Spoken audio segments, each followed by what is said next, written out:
Hi friends, இன்றைக்கி என்ன பார்க்க போகிறோன்னா 30 நாள் 30 வகை சட்னியில் ஃபஸ்ட்டு நம்ம ஆரம்பிக்க போகிறோம். நல்ல காரசாரமாக ஆரம்பிக்கலான்னு ஆரம்பிச்சிருக்கிறேன். இது மொதல் நாள் பூண்டு, வரமிளகா, உப்பு, புளி வச்சு நல்ல காரசாரமான பூண்டு கார சட்னி செய்ய போகிறோம். இது எப்படி செய்கிறோன்றதை வாங்க ஃப்ரெண்ட்ஸ் பார்க்கலாம்.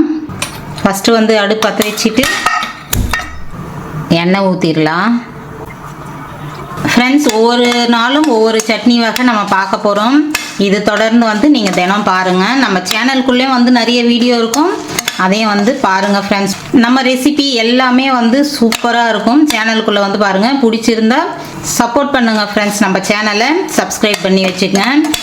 தினம் ஒரு வகை சட்னி நிறைய பேருக்கு என்னடா பண்ணுறது அப்படின்னு யோசிப்பீங்க. அதுக்காகவே நான் 30 நாள் 30 வகையான சட்னி போட போகிறேன். இப்போ வரமிளகா வறுந்துருச்சு, இது எடுத்துடலாம். பூண்டு சேர்த்துடுறேன். அதோட ஒரே ஒரு கொட்டளவு புளி, இதோட உப்பும் சேர்த்துடுறேன் ஃப்ரெண்ட்ஸ். இதையும் வறுத்துக்கலாம் ஃப்ரெண்ட்ஸ். ரொம்ப சிம்பிளாக குயிக்காக செய்கிற சட்னி வகையெல்லாம் நம்ம பார்க்கலாம். இப்போ பூண்டு, புளி, உப்பு எல்லாமே வறுந்துருச்சு. இது எல்லாமே சேர்த்து மிக்சியில் அரைச்சிக்கலாம். கொரகொரப்பாக அரைச்சிட்டு வந்தாச்சு. இப்போ நல்லெண்ணெய் போட்டுக்கலாம். இதுக்கு நல்லெண்ணெய் தான் ஃப்ரெண்ட்ஸ் நல்லாயிருக்கும். தாளிப்பு போட்டுடலாம். கடுகு கொஞ்சம் போட்டுட்டேன், உளுத்தம்பருப்பு. ஃப்ரெண்ட்ஸ், நல்லா தண்ணி விடாமல் கொரகொரப்பாக அரைச்சாச்சு. இப்போ அரைச்ச சட்னியை இதில் சேர்த்துடலாம் ஃப்ரெண்ட்ஸ். இப்போ சட்னி ரெடி ஆகிடுச்சு. தாளிப்பு போட்டு அந்த எண்ணெயிலே சும்மா லைட்டாக வதக்கியாச்சு.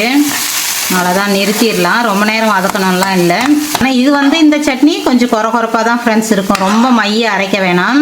பூண்டு கார சட்னி நீங்களும் கண்டிப்பாக ட்ரை பண்ணி பாருங்கள், சூப்பராக இருக்கும்.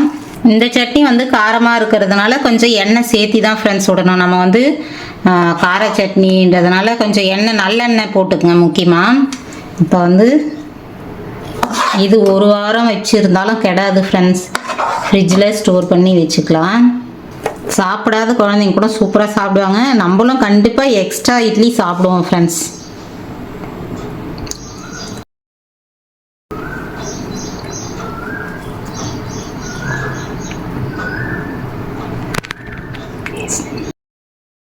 கண்டிப்பாக நீங்களும் ட்ரை பண்ணி பாருங்கள். பூண்டு கார சட்னி. பாய்.